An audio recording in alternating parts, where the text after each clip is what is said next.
Kenalkan, wasta abdi Vigo Garcia Mokodompis di kelas 11 IPS 2 bade ngadugikeun biantara.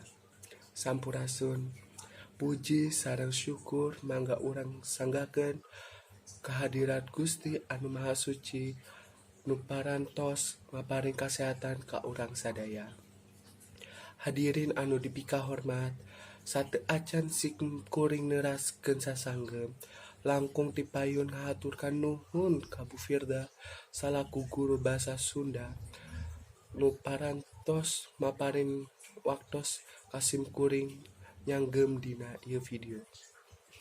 Teu hilap abdi dugikeun hormat ka Bapak Kapala Sekolah, Bapak sareng Ibu guru sarta rarencangan nu dipika reueus.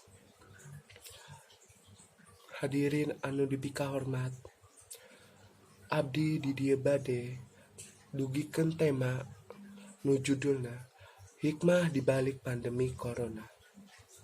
Sapertos anu urang sadaya terang nyaeta bahwa pandemi corona geus ngarenggut ribuan bahkan jutaan nyawa di seluruh dunia,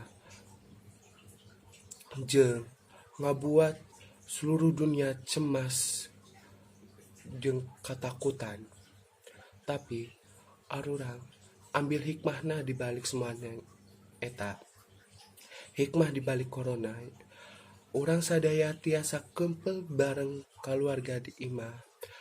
Aya waktos luang keur ngadisiplinkeun diri jeung ngabersihkeun diri.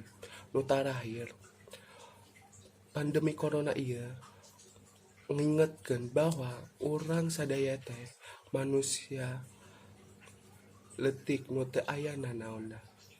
Semoga urang sadaya diberikan kesehatan selalu.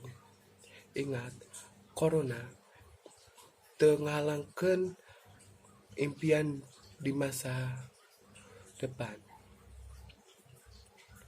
Hapunten bila aya kasalahan, sakitu nu kapihatur bahwa bila aya kasalahan anu kasuhun dihapunten. Sanenten buat sanenten di perempatan hapunten dihapunten bila aya kalepatan. Hatur nuhun.